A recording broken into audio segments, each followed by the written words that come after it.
Mulai dari hilang tanpa jejak, ada kejadian-kejadian aneh di rekaman CCTV, dan bahkan ditemukan dalam keadaan yang mengenaskan.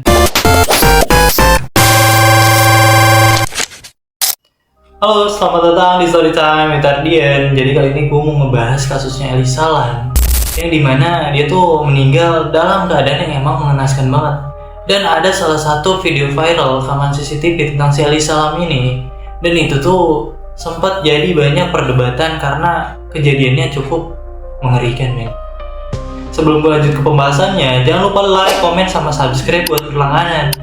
Oke, kita langsung aja mulai ke pembahasannya. Jadi men, kasus ini tuh dimulai dari seorang mahasiswi Kanada yang bernama Elisa Lam yang berusia 21 tahun. Kebetulan waktu itu tuh Elisa tuh lagi berlibur di Los Angeles, Amerika Serikat. Elisa tuh lahir pada tanggal 30 April tahun 1991 dan meninggal dunia sekitar tanggal 2 Februari tahun 2013 di salah satu hotel di Los Angeles, Amerika Serikat yang bernama Hotel Cecil. Nah men, si Elisa tuh check-in di Hotel Cecil tuh pada tanggal 26 Januari 2013. Namun pada tanggal 27 sampai 30 Januari, ada salah satu staf hotel yang ngelaporin bahwa ada perilaku dari Elisa tuh yang nggak biasa, men. Sehingga si Elisa ini tuh dipindahkan tuh ke kamar pribadi. Nah, pada tanggal 31 Januari, Elisa tuh terlihat terakhir kali dalam rekaman CCTV sedang berada di lift hotel, men. Videonya tuh sampai-sampai jadi viral karena perilakunya yang aneh. Ia tuh masuk keluar lift, terus berbicara sendiri, dan bahkan seolah-olah lagi bersembunyi.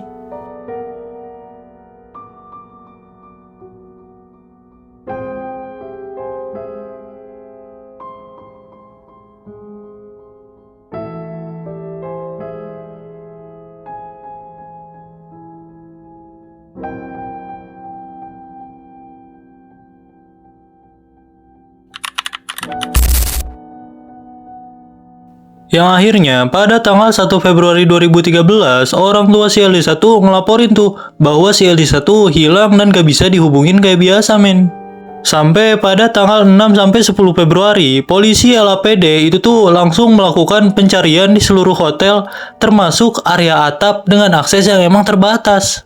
Nah, pada tanggal 13 Februari, polisi tuh langsung tuh ngerilis rekaman CCTV terakhir si Elisa untuk meminta bantuan publik. Yang bertujuan itu tuh mungkin supaya publik tuh ikut ngebantu nemuin jasadnya si Elisa. Tapi itu tuh malah menarik perhatian dunia. Sampai pada tanggal 19 Februari, ada salah seorang pekerja perawatan hotel yang menemukan tubuh si Elisa di salah satu tangki air yang berkapasitas 3.785 liter di atap, men. Setelah ada salah satu tamu yang emang ngeluh karena tekanan airnya rendah dan si airnya tuh berwarna gelap serta berbau aneh. Tubuh si Elisa tuh ditemukan dalam keadaan telanjang, mengapung menghadap ke atas dengan pakaian, jam tangan, dan kunci kamar yang ada di sekitarnya, men. Tangki tuh sampai-sampai harus dikuras dan dibuka karena emang lubang aksesnya tuh yang terlalu kecil. Akhirnya, pada tanggal 21 Februari, kantor koroner Los Angeles itu tuh ngumumin tuh penyebab kematian si Elisa sebagai tenggelam yang tidak disengaja dengan gangguan bipolar sebagai salah satu faktornya, men. Sampai pada bulan Juni 2013, laporan otopsi lengkap tuh itu tuh langsung dirilis, men. Tapi itu tuh nggak ditemukan sama sekali bukti trauma fisik, kekerasan seksual, atau bunuh diri. Tapi dari hasil tes toksikologi itu tuh nunjukin ada jejak obat resep, obat bebas, dan ada sedikit alkohol, men. Namun nggak ada sama sekali obat terlarang. Dan tubuh si Elisa tuh udah mengalami hampir setengah pembusukan.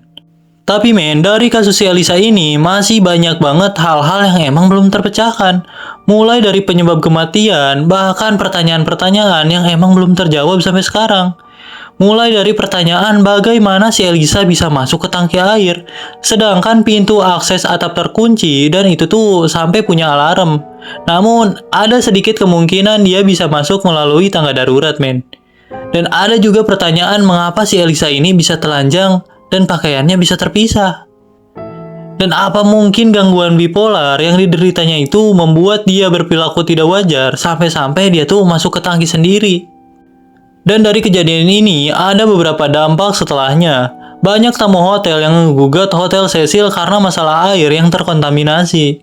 Bahkan orang tua si Elisa juga mengajukan gugatan, namun itu tuh ditolak men. Dan kasus ini tuh menjadi kasus yang sangat terkenal dan menjadi bahan pembicaraan serta berbagai teori konspirasi. Bahkan men, kasus ini tuh langsung diangkat jadi film dokumenter di Netflix yang berjudul Crime Scene: The Vanishing at the Cecil Hotel. Buat kalian yang udah nonton, semoga kalian terhibur dan sedikit paham sama apa yang gue jelasin. Dan maaf kalau masih banyak banget kurangnya. Dan makasih buat kalian yang udah nonton. Sekali lagi, thank you for watching dan see you in the next video. Bye-bye.